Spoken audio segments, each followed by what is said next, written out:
आज के इस वीडियो में हम आपको माता मेडी के बारे में परिचय देंगे कि माता मेडी कौन है, इनका प्रादुर्भाव कैसे हुआ। मित्रों, माडी गुजराती का शब्द है। माडी का हिंदी में अर्थ होता है माता। माता को ही माडी कहते हैं। जो मसानी श्रेणी की शक्ति होती है, यह मिसाइल की तरह होती है। यह शक्तियाँ साधक के सब काम करती है।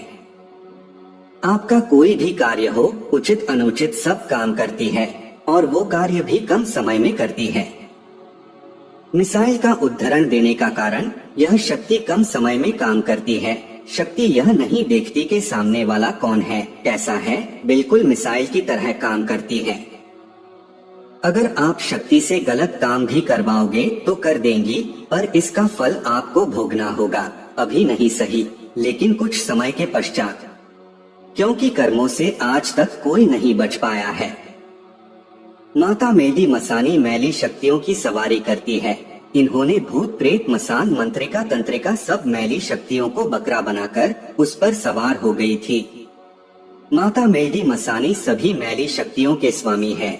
और यह कैसे है, आगे की कथा में आपको इस बारे में विस्तार सहित जानकारी मिलेगी। आइए जानते हैं मेडी माता का इतिहास। माता मेडी मसानी उत्पत्ति की कथा। मित्रों, सत्ययुग की समाप्ति के समय बहुत प्रतापी, मायावी और मर्दानी असुर था, जिसका नाम अमरुवा था। उसके अत्याचारों से कुहराम मच गया था और देवताओं का महासंग्राम हुआ था और उसमें देवता पराजित हो गए थे। दानवों से पराजित होने के बाद देवताओं ने महाशक्ति की स्तुति की, देवी जगदम्बा का आवाहन किया। देवताओं का रुदन भरी स्तुति सुनकर वहां आदि शक्ति जगदम्बा सिंह वाहिनी माता दुर्गा प्रकट हुई और उन्होंने 9 रूप धारण किए। उनके साथ ही 10 महाविद्या और अन्य सभी शक्तियां प्रकट हुई और फिर से देव दानवों के बीच महायुद्ध छिड़ गया। जब यह महाभयंकर युद्ध शुरू हुआ तो 5000 वर्षों तक लगातार युद्ध होता ही रहा। युद्ध में परास्त होने और अपने प्राणों को संकट में देखकर दानव वहां से भागने लगा। तभी वह रास्ते में देखता है कि किसी मृतगा के देह का पिंजरा पड़ा है। उसे लगा कि अगर इस पिंजरे में शरण ले लो तो देवी देवता हमारे नजदीक नहीं आएंगे और हम सुरक्षित बच जाएंगे। इसी के उद्देश्य से असुरों ने पिंजरे में समा गया। तभी देवी शक्तियां पीछा करते हुए वहां पर आई, लेकिन यह दृश्य देखकर सभी देव या देवी वहीं पर ठिठक कर खड़ी हो गई। मृत गां का पिंजरा अशुभ माना जाता है। तब देवियां सोच में पड़ गई कि इस अशुद्ध पिंजरे से दैत्य को निकालना, वह भी पिंजरे में घुसकर, यह तो असंभव है और पिंजरे से बाहर निकाले बिना असुरों का वध भी नहीं किया जा सकता है। ऐसी अजीब स्थिति में देवी शक्तियां मजबूरी में अपने हाथ मलने लगी और हथेली पर हथेली की रगड़ से ऊर्जा उत्पन्न हुई। हाथ रगड़ने से मैल के रूप में बाहर आई। श्री उमा देवी ने युक्ति लगाई और सारे मेल को एकत्र कर मूर्ति का रूप दिया।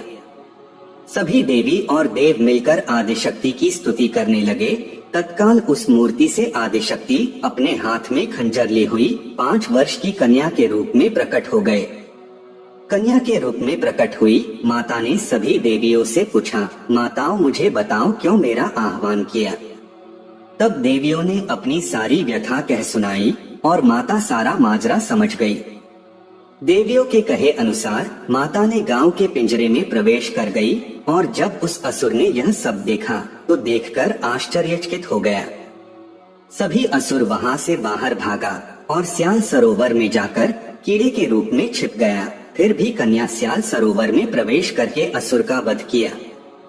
सब देवताओं ने जय जयकार किया और अपने धाम को लौट गए। अगर कन्या खुद उत्पन्न होती तो कार्य पूरा करने के पश्चात खुद चली जाती, लेकिन यहाँ पर तो उस कन्या की रचना कर आवाहन किया गया था।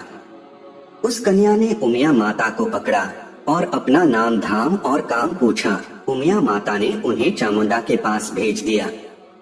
सत्य हमेशा कसौटी पर कसा जाता है और सत्य की परीक्षा होती है। इसी प्रकार माता चामुंडा ने कन्या को कामरूप कामाख्या विजय हेतु भेजा। चामुंडा जानती थी कि कामाख्या तंत्र मंत्र, जादू टोना और आसुरी शक्तियों की सिद्धि स्थली है और यदि वह यह से विजय होकर लौटती है तो तभी इनकी वास्तविक शक्ति का अंदाजा होगा। फिर उसी के अनुसार नाम और काम सौंपा जा सकेगा। कन्या काम रूप में लगे पहरे को ध्वस्त कर दिया, मुख्य पहरेदार नोरिया मसान को पराजित कर दिया। कामाख्या नगरी में प्रवेश के साथ उन्होंने देखा कि तंत्र मंत्र, जादू टोना, काली विद्या, माया के ढेर, इन सब को समझने में ही अमूल्य समय बर्बाद हो जाएगा। उन्होंने सबको घोल बनाकर बोतल में भर लिया। भूत प्रेत मंत्रिका का तंत्रिका सभी को बकरा बनाकर उस पर बैठकर बोतल लेकर बाहर आ गई और माँ चामुंडा के पास पहुँची। देवता दानव सब उनका जय घोष किया। चामुंडा ने कहा, जिस विद्या का प्रयोग दूसरों को दुख देने के लिए होता है उसे मैली विद्या कहते हैं। तुमने उसी मैली विद्या पर विजय पाई है एवं समस्त शक्तियों के हस्त रगड़ से तुम्हारी उत्पत्ति हुई है, इसलिए तुम्हारा नाम मेडी माता होगा। तुम्हारा स्वरूप कलयुग की महाशक्ति रूप के लिए हुआ है। तुम कलयुग के विकार अर्थात काम, क्रोध, मद, लोभ, मोह का नाश करने वाली शक्ति हो। सारा संसार तुम्हें श्री मेडी के रूप में पूजा अर्चना करेगा। तुमने समस्त दुष्टों को बकरा बना दिया है, अब यही तुम्हारा वाहन होगा। संस्कृत में बकरे को अज कहा जाता है। अज का अर्थ ब्रह्मांड होता है। बकरे के ऊपर या ब्रह्मांड के भी ऊपर विराजने वाली तुम आदिशक्ति हो। तुम कलयुग में घर घर पूजी जाओगी। तुम कलयुग में सभी को उचित वर प्रदान करने में समर्थ हो। तो मित्रों, यह थी माता मेडी की उत्पत्ति की कथा। हम अगले वीडियो में मेडी माता का भोग, माता मेडी मसानी साधना, मेडी माता का मंत्र, मेडी माता का इतिहास, माता मेडी मसानी की साधना विधि तथा माता मेडी मसानी की सिद्धि के लाभ को जानेंगे।